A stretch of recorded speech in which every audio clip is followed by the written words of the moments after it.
এটার জন্য আমাদেরকে অনেক মূল্য দিতে হয়, নির্মম নির্যাতন সহ্য করতে হয় আমাদেরকে, অন্ধকার কারা প্রকোষ্ঠে নিক্ষিপ্ত হতে হয়েছে আমাদেরকে, স্বৈরাচারী শেখ হাসিনার সরাসরি টার্গেটে পরিণত হতে হয়েছে আমাকে, গোটা বাংলাদেশের প্রশাসন রাষ্ট্রযন্ত্রকে আমার ব্যক্তিগত বিরুদ্ধে ব্যবহার করা হয়েছে, সমস্ত গোয়েন্দা সংস্থাগুলোকে আমার বিরুদ্ধে লেলিয়ে দেওয়া হয়েছে, যেখানে আমার নাম পেয়েছে তছনছ করা হয়েছে।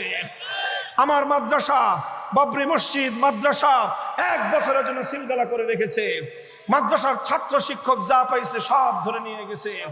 জামিয়া রহমানিয়া শাইখুল হাদিস আল্লামা আজিজুল হক রহমতুল্লাহ আলাইহির প্রতিষ্ঠিত মাদ্রাসা, সেই মাদ্রাসা থেকে আমাকে গ্রেফতার করার পরে সেই মাদ্রাসাটাকে স্বৈরাচারী আওয়ামী ফ্যাসিবাদী সরকার দখল করে তারপরে তাদের আস্থাভাজন লোকদের হাতে তুলে দিয়েছে।